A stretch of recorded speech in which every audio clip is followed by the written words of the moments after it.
నమస్తే, welcome to Suman TV. ఈరోజు చాలా ఇంపార్టెంట్ టాపిక్ మనం డిస్కస్ చేయడం మొదలుపెట్టాము. అండ్ చాలా కీ ఫ్యాక్టర్ ఇది ఒకవేళ మీరు మిస్ అయ్యారనుకోండి, ఎపిసోడ్ 1లో ఏఎస్ చక్రవర్తి గారు చెప్పిన విషయము మీరు తప్పకుండా పప్పులో కాలేస్తారు, లాసెస్ అనేది తప్పదు. సో అందులోనే భాగంగా నేను ఇప్పుడు మన స్పెషల్ గెస్ట్ని అడగబోతున్నాను ఇంకా కాబోయే ఇంపార్టెంట్ ఇన్ఫర్మేషన్ గురించి. ఏఎస్ చక్రవర్తి గారు, థ్యాంక్ యూ వెరీ మచ్ వచ్చినందుకు sir. In fact welcome to our studio. ముఖ్యంగా సార్, మీరు ఇప్పటిదాకా ఫండమెంటల్ అనాలిసిస్లో భాగంగా మేనేజ్మెంట్ గురించి చాలా బాగా చెప్పారు. అండ్ ఆ విషయం కాస్త మన ప్రేక్షకులు గమనించారంటే తప్పకుండా చాలా లాభాల్లో ఉంటారు. సో ఇందులోనే ఈ మేనేజ్మెంట్ విషయాల్లోనే కాకుండా ఇంకా వేరే పరిగణనలో తీసుకోవాల్సిన ఇంపార్టెంట్ విషయాలు or point wise second point or third point ఉంటే కాస్త చెప్పండి. చెప్తాను. సింగారు చెప్పాను కదా, ఇందాక మొట్టమొదటినే చెప్పాను. ఫండ్ అనాలిసిస్ అంటే ఒక balance sheet, profit and loss account observe చేయడమే కాదు, చాలా విషయాలు పరిగణలో తీసుకోవాలని. దాంట్లో ఇప్పుడు మన మేనేజ్మెంట్ గురించి ఇంతకుముందు టాపిక్లో డిస్కస్ చేసాం. The attitude of the management observing is very very important. సంపద పెంచే మనస్తత్వం ఉందా, తన సంపద పెంచుకుంటూ ప్రజలకు పంచకుండా వెళ్ళిపోయే మనస్తత్వం ఉందా అనేది గమనించుకోండి. దానికి ఒక 10 సంవత్సరాల చాటు చూస్తే అతని యొక్క మేనేజ్మెంట్ యొక్క యాటిట్యూడ్ మనకు అర్థమవుతుందని చెప్పాం. ఇప్పుడు దానికి కొనసాగింపుగా రెండో పాయింట్ చెప్పబోతున్నా. ఎప్పుడు అండి మీరు స్టాక్ సెలెక్ట్ చేసుకున్నప్పుడు మేనేజ్మెంట్ యాటిట్యూడ్ గమనించాం. రెండోది వచ్చేసరికి అండి సెక్టార్. స్టాక్ మార్కెట్లో గొప్ప విషయం చెప్తారండి. పాజిటివ్ ఒక కంపెనీ అప్కమింగ్ సెక్టార్లో ఉంది, ఒక కంపెనీ అప్కమింగ్ సెక్టార్లో, కానీ వరస్ట్గా ఉంది performance of the company. Sector చాలా అప్కమింగ్ పాజిటివ్గా ఉంది సెక్టార్, కంపెనీ పనితీరు పరమ వరస్ట్గా ఉంది, ఆపోజిట్లో ఉంది. ఇది ఒక ఎగ్జాంపుల్ పక్కన పెట్టండి. రెండోది, ఒక కంపెనీ తీరు సూపర్గా ఉంది, చాలా అద్భుతంగా ఉంది, బట్ సెక్టారు అవుట్డేటెడ్, వరస్ట్గా ఉంది సెక్టార్ పెర్ఫార్మెన్స్. ఇప్పుడు ఏ స్టాక్ సెలెక్ట్ చేసుకోవాలంటే ప్రజలు బాగా గమనించండి. సెక్టారు అప్కమింగ్ అద్భుతంగా ఉంది, కంపెనీ పెర్ఫార్మెన్స్ వరస్ట్ అన్నాం కదా, ఇక్కడ కంపెనీ ఈ షేర్ కొంటాం బెటర్. ఎప్పుడు సెక్టార్ అనే దానికి అంత ప్రాక్టీస్తాం. ఓకే, ఇప్పుడు కూడా స్టాక్ మార్కెట్లో అప్కమింగ్ సెక్టార్స్ ఏవనే చూసుకొని వాటిలో స్టాక్స్ బెటర్ కంపెనీ పికప్ చేసుకునే వాళ్ళు సక్సెస్ అవుతారు. మీరు అవుట్డేటెడ్ సెక్టార్లో ఎంత గొప్ప కంపెనీ పికప్ చేసుకున్నా పెర్ఫామ్ చేయలేదు. అది properly performing is not possible. అందువల్ల ఆ సెక్టార్ అనేటువంటిది రాబోయే రోజులు ఏముంటాయి, నెక్స్ట్ రాబోయే ర్యాలీ, నెక్స్ట్ ఇప్పుడు కరెక్షన్ వస్తుంది, major correction will see, no doubt. In 2022 major correction will see. After that see my friend, మనం ఇలా మాట్లాడుకునేప్పుడు 18,000కి దగ్గరలో అంటే 17,800 ఆడ్ ఉంది వాళ్ళ నిఫ్టీ, 17,800 ఆడ్ ఉంది, నేను ఇప్పుడు చూశాను. సో ఇక్కడి నుంచి మేబీ కొంచెం పెరిగితే ఇక్కడ నేను దానికి నిఫ్టీ కూడా క్లోజింగ్లో చెప్తాను ఎంత జాగ్రత్తగా ఉండాలనేది వాళ్ళే చెప్తాను. సో ఈ సెక్టార్ నెక్స్ట్ కరెక్షన్ అయిపోయిన తర్వాత ఏ సెక్టార్ పట్టుకుంటే బాగుంటుందండి రాబోయే రోజులకి అని అడిగితే, నెక్స్ట్ అప్కమింగ్ సెక్టార్స్ ఫోకస్ సెక్టార్లు ఏంటంటే అండి, మొట్టమొదటి మీరు బాగా జ్ఞాపకం పెట్టుకోండి, software and digital technology companies. Software companies అనే కాదు, డిజిటల్ టెక్నాలజీ కంపెనీస్ కూడా పట్టుకోండి, సాఫ్ట్వేర్ అండ్ డిజిటల్ టెక్నాలజీస్ కూడా పట్టుకోండి. అంటే మీకు ఈ మధ్యకాలంలో చాలామంది విని ఉంటారు చిప్ అని, మనకు షార్టేజ్ వచ్చింది అని. అవునండి, ఎస్ విన్నారు కదా. అవును, అదంతా మనకు డిజిటల్ టెక్నాలజీ సంబంధించినవి ఇవన్నీ కూడా. ఓకే, ఈ చిప్ అనేటువంటివి నిజం. చాలా మంది చిప్ అనుకుంటే ఏదో వర్క్ షోల్డరింగ్ చేయటం అనుకుంటారు, దాని వెనక చాలా సాఫ్ట్వేర్ ప్రోగ్రామింగ్ కూడా ఉంటుంది. ఇప్పుడు కారు ఆటోమేటేషన్ ఉంటుంది, లోపల చిప్ ఉంటుంది, ఇవన్నీ కూడా సాఫ్ట్వేర్ లోపల ఉంటుంది. అదే సాఫ్ట్వేర్ కమ్ ఎలక్ట్రానిక్స్ రెండు కలిపి వస్తాయి. కరెక్ట్, ప్రోగ్రామింగ్ ప్లస్ ఇవి అన్ని కలిపి ఉంటాయి. అవునండి. అందువల్ల మీరు ఎప్పుడు కూడా సెలెక్ట్ చేసుకున్నప్పుడు నెక్స్ట్ ఫోకసింగ్ సెక్టార్ ఏంటంటే మీకు డిజిటలైజేషన్ ఏ కంపెనీలు అవుతున్నాయి, సాఫ్ట్వేర్ కమ్ డిజిటలైజేషన్ కంపెనీస్. అంటే ఫర్ ఎగ్జాంపుల్ మీరు ఎలాంటి కంపెనీలు చూస్ చేసుకుంటారంటే, అండ్ వన్ మోర్ ఇంపార్టెంట్ అండి, అంటే చిప్ బేస్ కంపెనీస్, అంటే సెమీ కండక్టర్ చిప్స్ అంటాం సార్, అలాంటి కంపెనీలు పట్టుకోండి. ఏది కరెక్షన్ అయిపోయిన తర్వాత, ఇప్పుడు అప్రచారంగా పెరిగిపోయింది ఈ టైంలో మీరు నేను ఏంటి అప్పర్ సర్క్యూట్ మీద వెళ్ళిపోతున్నాయి, కొట్టేటప్పుడు డౌన్ సర్క్యూట్ కొట్టేస్తారు. కొంచెం వెయిట్ చేసిన తర్వాత నెక్స్ట్ ర్యాలీకి మార్కెట్ బాటమ్ అవుట్ అయినప్పుడు ఇలాంటి కంపెనీలు చూసుకోండి ఒకటి. రెండోది వచ్చేసరికేనండి, మీకు ఈ డిజిటలైజేషన్ అన్నని చెప్పాను కదా, డిజిటల్లో మీకు అద్భుతమైనది ఇంకోటి ఏంటంటే అండి, డేటా అంతా ఇండియాలో సర్వ్ చేయాలి రాబోయే రోజులు. డేటా మొత్తం ఇండియాలో స్టోర్ చేసి తీసుకోవాలి. అవును, ఇప్పుడు ఆల్రెడీ రూల్ పాస్ అయిపోయింది. డేటా మొత్తం రాబోయే రోజులు ఇండియాలో స్టోర్ చేయాలి. కరెక్ట్. అందువల్ల మీకు సర్వర్లు మెయింటైన్ చేసే కంపెనీలు ఉంటాయి, అంటే server mining and processing companies ఉంటాయి. ఏ కంపెనీలు అయితే server mining and processing companies ఉన్నాయో అవి బాగా పికప్ చేయండి. ఎందుకంటే రాబోయేది 5G. అవును, ఇప్పుడున్న డేటాకి 10 రెట్లు డేటా వాడాల్సి వస్తుంది. అంత స్పీడు అంత డేటా వాడేస్తారు. ఫ్యూచర్ కూడా చాలా ఉంది. మీకు అర్థమైందండి. అందువల్ల ఈ డేటా అనేటువంటిది చాలా ఇంపార్టెంట్. అందువల్ల మీకు అందుకని నేను రికమెండ్ చేసినప్పుడు భారతీయ ఎయిర్టెల్ కూడా రికమెండ్ చేస్తున్నాను. ఈ మధ్య భారతీయ ఎయిర్టెల్ కరెక్షన్ వస్తే, ఒక మంచి కరెక్షన్లో భారతీయ ఎయిర్టెల్ పట్టుకున్న వాళ్ళకి చాలా ఎక్స్ట్రాడరీ లాభాలు వస్తాయి. ఎందుకంటే 5G వచ్చిన తర్వాత ఇంకోటి వన్ మోర్ ఇంపార్టెంట్, భారతీయ ఎయిర్టెల్ నేను రికమెండ్ చేయడానికి చాలా ఫైనాన్షియల్ సౌండ్ కంపెనీ. ఓకే, చాలా సౌండ్ కంపెనీ ఫైనాన్షియల్గా. అందులో భారతీయ ఎయిర్టెల్ అనేది ఒక మంచి కరెక్షన్ పట్టుకున్నటువంటి వాళ్ళకి మీరు ఊహించ లాభాలు వస్తాయి. That's my personal feeling. Bharatiya Airtel ఎందుకంటే మొత్తం డిజిటలైజేషను, మీకు డిజిటలైజేషన్లో ఈ స్మార్ట్ ఫోన్లు ఇవన్నీ చూస్తున్నారు కదా మీరు. డిజిటలైజేషన్లో ఈ స్మార్ట్ ఫోన్లు ఇలా మొత్తం కూడా మీకు డేటా బేస్ చేసుకున్నటువంటివి ఈ server companies, mining processing companies ఇలాంటివి పట్టుకోండి మీరు. అంటే not only software digitalization, digital technology అందిస్తున్నవి. కరెక్ట్, అర్థమైందా? సాఫ్ట్వేర్ కంపెనీలు డిజిటల్ టెక్నాలజీ అందిస్తున్న కంపెనీలు ఏంటి, అలాంటి కంపెనీలు కనుక పట్టుకోగలిగితే మీకు ఊహించని లాభాలు వస్తాయి. అందులో ఇన్ఫోసిస్ మెయిన్ ఉందండి. ఇన్ఫోసిస్ చాలా మంచి బ్రేక్ ఫీచర్ ఉంది. కరెక్షన్ వస్తే నేను ఇన్ఫోసిస్ పట్టుకోమని చెబుతాను చాలామంది. ఓకే, ఇన్ఫోసిస్ ఒకటి, ఇటు భారతీయ ఎయిర్టెల్ ఒకటి. ఇక మైనింగ్ కంపెనీస్ అంటే server mining and processing companies research చేస్తున్నాను, మంచి కంపెనీలు ఏమున్నాయని. కొంచెం టైం తీసుకుంటుంది. ఎందుకంటే ఇప్పుడు కొంచెం హైలో ఉన్నాయి. నేను ఏదైనా కరెక్షన్ వస్తుందేమో, కరెక్షన్ చెప్పి అంటే లాంగ్ టర్మ్ ప్రాస్పెక్టివ్లో రికమెండ్ చేద్దామనే ఉద్దేశంలో అయిపోయాను. అలాంటి కంపెనీలు అంటే మొత్తం ఓలా చెప్పాయంటే సాఫ్ట్వేర్ కమ్ డిజిటల్ టెక్నాలజీ అవునండి డెవలప్ చేస్తున్న కంపెనీలు చూడండి. ఇవి చాలా అద్భుతమైంది. ఎందుకంటే రాబోయే రోజుల్లో విపరీతమైనటువంటి డేటా స్టోరేజ్, విపరీతంగా స్పేస్ కావాలి. 5G వచ్చిందంటే అలో అద్భుతంగా ఉంటుందన్నమాట ఇప్పుడు నేను చెప్పే ఈ సెక్టార్లో ఉన్న కంపెనీలకి. రెండోది వచ్చేసరికండి అగ్రి బేస్డ్ అంటే మీకు agri products export oriented companies. ఓహో, ఎందుకంటే government permitted. Agri products export oriented companies catch చేయండి, పట్టుకోండి, మీరు రీసెర్చ్ చేయండి. మంచి కంపెనీలు స్ట్రాంగ్ పొటెన్షియల్ ఉంటుంది, చాలా స్ట్రాంగ్ పొటెన్షియల్. కరెక్షన్ వచ్చిన తర్వాత ఇలాంటి కంపెనీలు పట్టుకొని కనుక చౌకదారులో కొని ఒక 5-6 ఏళ్ళు కనుక హోల్డ్ చేయగలిగితే చాలా ఎక్స్ట్రాడరీ ప్రాఫిట్స్ వస్తాయి. నేను ఎందుకంటే వెయిటింగ్ ఫర్ కరెక్షన్. ఓకే, అందులో సెక్టార్ భవిష్యత్తున్న సెక్టార్ ఏది? ఒకటి సాఫ్ట్వేర్ అండ్ డిజిటల్ టెక్నాలజీ. అక్కడ ఏం చెప్తాను, డేటా స్టోరేజ్ కంపెనీకి మంచి ప్రయారిటీ ఇవ్వన్నాను, భారతీయ ఎయిర్టెల్కి ఇవ్వన్నాను. ఎందుకంటే 5G వస్తుంది, అది డెప్ట్ ఫ్రీ కూడా అవుతుంది. ఫైనాన్షియల్ సౌండ్ కంపెనీ అది.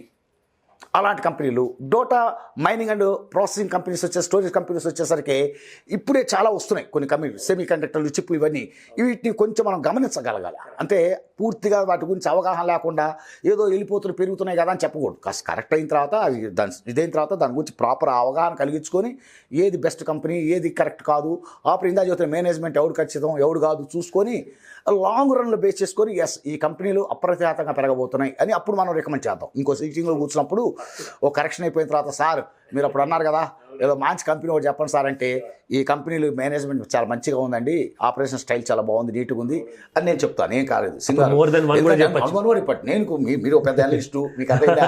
మీకు తెలియని విషయం కాదు నేను చెప్తుంది, మీకు తెలియని విషయాలని చెప్తున్నానని కాదు. ఏదో మీరు కూర్చున్నారు, అర్థమైందా? ఇట్స్ అ గ్రేట్ ఆపర్చునిటీ అండి. ఎందుకంటే మొత్తానికి మనం ఆలోచించేది ఇక్కడ ప్రేక్షకుల కోసం. అది తర్వాత వచ్చేసరికి ఈ సోషల్ మీడియా కూడా చాలా లైఫ్ ఉందండి. డిజిటల్ టెక్నాలజీ దాంట్లో సోషల్ మీడియా ఒకటి, మొబైల్ అర్థమైందా కంపెనీస్ ఒకటి. చూడండి మ్యానుఫ్యాక్చరింగ్ ఎలక్ట్రానిక్ టూల్స్ ఇందా చెప్తున్నాయి, semi conductor tools, electronic tools అంటే అవన్నీ వస్తాయి, డివైజెస్ అన్నీ వచ్చేస్తాయి. ఇలాంటి కంపెనీలు పట్టుకోండి. లేటెస్ట్ టెక్నాలజీ తర్వాత లేటెస్ట్ టెక్నాలజీ. తర్వాత అగ్రి బిజినెస్ చెప్పాను కదా రెండోది. మూడోదండి ఆటోమొబైల్లో ఎలక్ట్రికల్ బేస్డ్ అంటే ఎలక్ట్రికల్ కార్స్. ఇప్పుడు కాంపోనెంట్స్ వాడి అంటే ఎలక్ట్రికల్ కార్స్ ఇలాంటి మ్యానుఫ్యాక్చరింగ్. ఇప్పుడు మారుతి సుజుకి ఉందనుకోండి, ఎలక్ట్రిక్లో కార్లోకి కన్వర్ట్ అవుతా లేదు చూడాలి మనం, కరెక్ట్, వెయిట్ చేయాలి. వెయిట్ చేయాలి. ఇప్పుడు టాటా మోటార్ ఆల్రెడీ మేము వెళ్ళిపోతున్నారు, వాళ్ళు వచ్చేసారు వాళ్ళు. అందువల్ల మీరేంటి రాబోయే automobile sector focusing sector, no doubt. ఈ ఫోకసింగ్లో మనం ఏం చూడాలి, ఎవడు ఎలక్ట్రిక్ కార్స్ డెవలప్ చేస్తున్నాడు, మేజర్ ఫోకస్ మ్యానుఫ్యాక్చర్ చేస్తున్నాడు, ఆ కంపెనీ క్యాచ్ చేయాలి ఆటోమొబైల్ మీరు. అంతేగాని ఏ అడ్డసుడిగా ఆటోమొబైల్ సెక్టర్ బాగుంటుంది కదా అని చెప్పి మనం ఆటోమొబైల్ అన్ని షేర్లు కొనమని నేను చెప్పట్లే.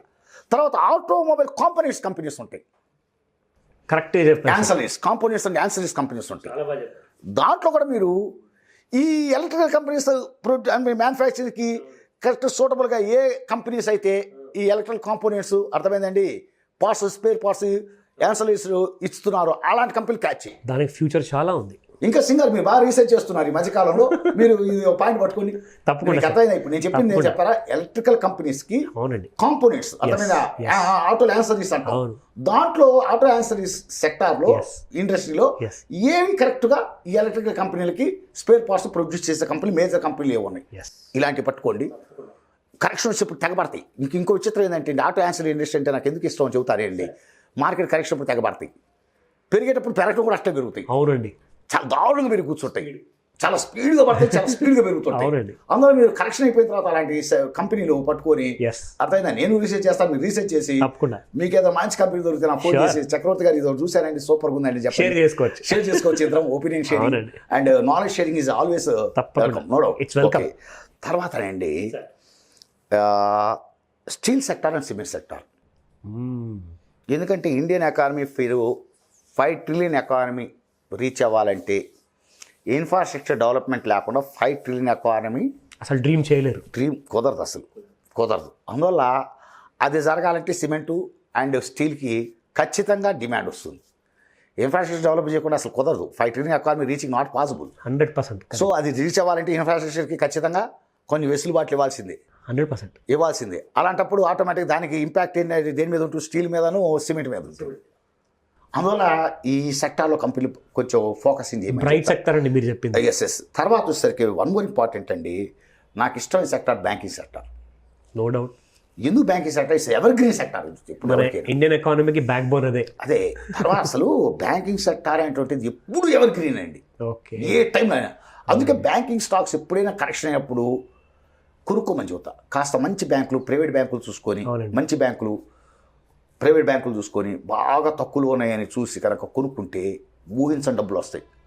ఇంకోటి బ్యాంకింగ్ సెక్టార్ అంటే ఎవర్ గ్రీన్ సెక్టార్, దానికి అసలు ఇంకోటి అది ఎప్పుడు అది ఒకప్పుడు మంచి సెక్టార్ కాదు, ఒకప్పుడు మంచి సెక్టార్ అంటూ ఏముండవు. అవునండి, మార్కెట్ లిఫ్ట్ చేయాలంటే బ్యాంకింగ్ సెక్టార్ లిఫ్ట్ చేయకుండా అసలు మార్కెట్ లిఫ్ట్ చేయడం కుదరదు. నిఫ్టీ లిఫ్ట్ చేయటం అసలు అంత చేతిలోనే 30 సెక్టార్లో మేజర్ పార్ట్ ఇదే. అవును, నిఫ్టీ కన్స్ట్రక్ట్ విత్ 13 సెక్టార్స్ అని చెప్పాం కదా, ఆ 30 సెక్టార్లో మేజర్ సెక్టార్ ఏంటంటే బ్యాంకింగ్ అండ్ ఫైనాన్స్ సెక్టార్స్. అందుకే దానికోసం స్పెషల్ గా బ్యాంక్ నిఫ్టీ కూడా ఉంది. చాలా బాగా చెప్పారు. అందువల్ల బ్యాంకింగ్ సెక్టార్ అనేటువంటిది ఖచ్చితంగా మీరు మార్కెట్ కరెక్షన్ ఎప్పుడండి ఖచ్చితంగా బ్యాంకింగ్ సెక్టార్లో మంచి స్టాక్స్ పికప్ చేయండి. నేనైతే మట్టుకండి ఫ్రాంక్గా చెప్తున్నాను, ఇన్వెస్టర్ చెప్పేసిన పంజాబ్ నేషనల్ బ్యాంక్ నాకు ఈ మధ్య బాగా నచ్చింది. Not Punjab national bank, sorry Karur Vysya bank. Okay, KVB నాకు చాలా ఇష్టమైన బ్యాంక్ ఏంటంటే కరూర్ వైశ్య బ్యాంక్, నాకు చాలా బాగా నచ్చింది బ్యాంక్. అది మంచి వాల్యుయేషన్ లో ఉంది. లేదు ఇంకా పడాలి. ఓకే, నేను కరెక్షన్ కోసం వెయిట్ చేస్తున్నాను. నేను తొందరగా నేను రికమెండ్ చేస్తే BHL పోయినప్పుడు క్రాష్ లో 100 రూపాయలు మీరు రికమెండ్ చేశాను. అసలు నేను సివిల్ లైసెన్స్ 12.5 మీద రికమెండ్ చేశాను. నేను కారు సౌకర్యం ఉన్నప్పుడు చూస్తా. నేను ఎప్పుడండి పెరుగుతున్నప్పుడు బాగా హైలో ఉన్నప్పుడు రికమెండ్ చేయాలంటే నేను కొంచెం భయస్తుండండి. ఎందుకంటే 4-5 బేర్ మార్కెట్ చూసిన వాడికండి సడన్ గా రికమెండ్ చేయాలంటే కొంచెం భయపడతాను. ఫ్రాంక్లీ మీరు చెప్పిన ప్రైస్ కూడా చాలా కరెక్ట్ గా ఉంటాయి. ఆ రేట్ లో కొనుక్కునే వాళ్ళు కొనుక్కున్నవాడికి పడదు. అంతే. ఇప్పుడు నేను చెప్పిన రేట్ మీద ఇప్పుడు BHL 100 రూపాయల మీద కొనుక్కుంటే 75 రూపాయలు వచ్చింది. 1.5 year లోనే వచ్చేసింది. సివిల్ లైసెన్స్ 12.5 నేను చెప్పింది 500 అయిపోయింది. అసలు నేను చెప్పిన 1.5 yearకి 375 అయింది. అందువల్ల నేనేం చేస్తానంటే ఒక కరెక్షన్ కోసం వెయిట్ చేసిన తర్వాత కరూర్ వైశ్య బ్యాంక్ ట్రాక్ చేయమని చెబుతున్నాను ఇన్వెస్టర్స్. క్లోజ్గా ట్రాక్ చేస్తూ 30 రూపాయల దగ్గరకు వస్తే అక్కడి నుంచి సల్లంగా దిగుతుంటే కొంచెం కొంచెం కొంచెం కొంచెం కొనుక్కుంటూ పోమని చెబుతుంటా. అక్యుములేట్ చేస్తూ పోండి అని చెబుతుంటా. కరెక్ట్. అందువల్ల ఇప్పుడు కూడా సెక్టార్ అనేది చాలా ఇంపార్టెంట్. ఫస్ట్ మనం మేనేజ్మెంట్ చెప్పాం, రెండు సెక్టార్ అనేది ఎగ్జాక్ట్లీ. అప్కమింగ్ సెక్టార్ ఏంటి, నెక్స్ట్ ఇయర్స్లో కమింగ్ సెక్టార్స్లో ఫోకస్ సెక్టార్స్ ఏంటంటే సింప్లిఫై చేసి చెప్తున్నాను మళ్ళీ ఒకసారి. మన సుమన్ టీవీ ప్రేక్షకుల కోసం మళ్ళీ ఒకసారి బ్రీఫ్గా రిపీట్ చేస్తున్నానండి. ఒకటి సాఫ్ట్వేర్, ఆ సాఫ్ట్వేర్ కూడా డిజిటల్ టెక్నాలజీ బేస్ చేసుకొని ఉన్నటువంటి కంపెనీలు పట్టుకోండి, ఇన్ఫోసిస్ లాంటి కంపెనీలు. రెండు వచ్చేసరికి భారతీ ఎయిర్టెల్ లాంటివి, ఎందుకంటే డిజిటల్ టెక్నాలజీ 5G చాలా డేటా స్టోరేజ్కు అది డెప్ట్ ఫ్రీ అయిపోతుంది. విపరీతంగా ఫైనాన్షియల్ సౌండ్ ఉన్న కంపెనీ భారతీ ఎయిర్టెల్, అలాంటి స్టాక్ ఒకటి కరెక్షన్ ఆఫీసర్ పట్టుకోండి. రెండు, మీకు డిజిటలైజేషన్ అవుతున్నప్పుడు అంటే ఓవరాల్ మొత్తం డిజిటలైజేషన్ అయిపోయి డేటా అంతా ఇండియాలో స్టోర్ చేయాలన్నప్పుడు data mining and processing companies పట్టుకోండి.